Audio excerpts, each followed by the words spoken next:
E aí, já parou para pensar como é que a gente sabe o que aconteceu séculos ou até milênios atrás? A história é tipo um quebra-cabeça gigante que é montado pedacinho por pedacinho, com pistas que ficaram para trás. E hoje a gente vai entender como esses ecos do passado chegam até nós. Para a gente começar a ter uma ideia do que estamos falando, vamos olhar para um exemplo que é, uau, monumental. Porque às vezes a história não deixa só uma coisinha para trás, às vezes ela deixa um exército inteiro.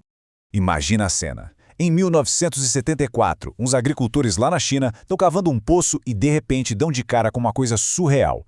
Enterrado há mais de 2000 anos, estava o exército de terracota do primeiro imperador da China.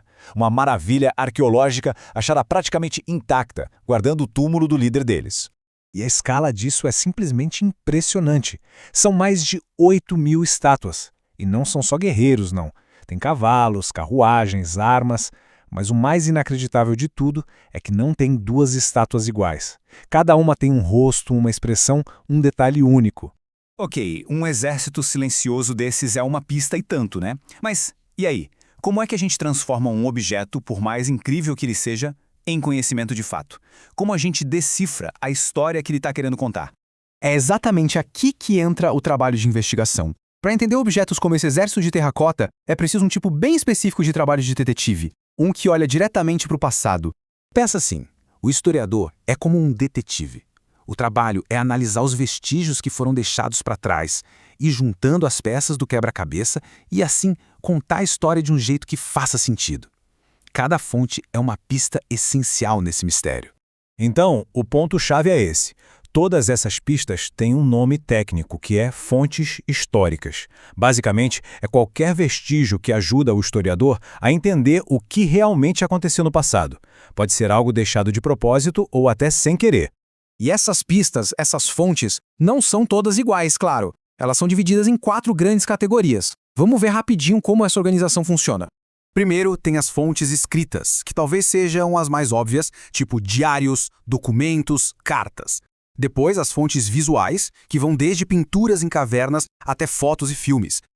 E tem também as fontes orais, super importantes, como lendas e entrevistas que guardam memórias que nunca foram para o papel. E por último, as fontes materiais, como o próprio exército de terracota, objetos físicos que contam muito sobre o cotidiano das pessoas. Agora, um detalhe muito curioso. Por um bom tempo, os historiadores consideravam a fonte escrita a mais importante de todas. Era quase como se fosse a única que valia de verdade. E isso torna a história da própria escrita mais fundamental ainda para a gente entender. Então, já que a palavra escrita foi considerada a rainha das fontes por tanto tempo, vamos dar uma olhada em como ela evoluiu. Essa jornada é fantástica. A jornada é longa, hein? Começa lá para 4.000 anos antes de Cristo, com os sumérios fazendo marcas em tábuas de argila.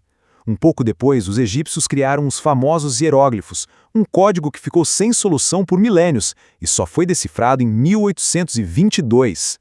E aqui dá para ver bem a diferença. De um lado, a escrita cuneiforme, toda feita com marquinhas em forma de cunha no barro mole. Do outro, os hieroglifos, que eram mais desenhados em papiro, que era um tipo de papel feito de planta. E as diferenças eram gritantes, não só no material e no método, mas na complexidade.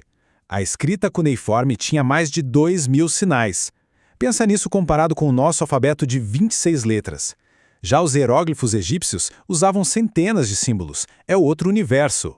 Agora vamos dar um salto no tempo. Como que todo esse conhecimento antigo conseguiu sobreviver para chegar até nós? A resposta, em grande parte, está no trabalho absurdo e incansável de pessoas como esses monges. É muito difícil para a gente hoje imaginar um mundo assim.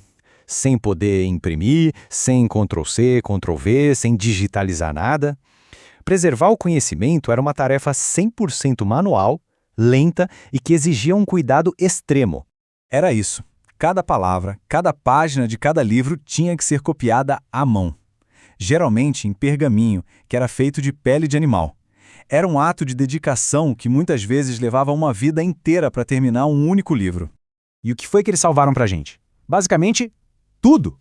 Desde os grandes filósofos gregos e as leis do Império Romano, até textos religiosos e manuais práticos de agricultura e outras técnicas. Sem esse esforço monumental, a gente teria perdido boa parte do mundo antigo para sempre. E aí a gente chega na pergunta final. Tá, mas e daí? Por que tudo isso importa hoje em dia? Por que se preocupar com argila antiga ou pergaminhos copiados à mão?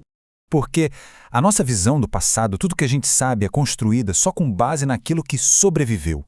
Cada documento, cada estátua, cada lenda é, na verdade, um sobrevivente, um eco que conseguiu de alguma forma atravessar os séculos para contar uma história. E isso, claro, leva a gente a uma última reflexão. Daqui a 1000 anos, que fontes da nossa época vão ter sobrevivido? O que os nossos terabytes de dados, nossas redes sociais, nossos objetos de plástico, o que tudo isso vai contar sobre nós para os detetives do futuro? Fica aí o pensamento.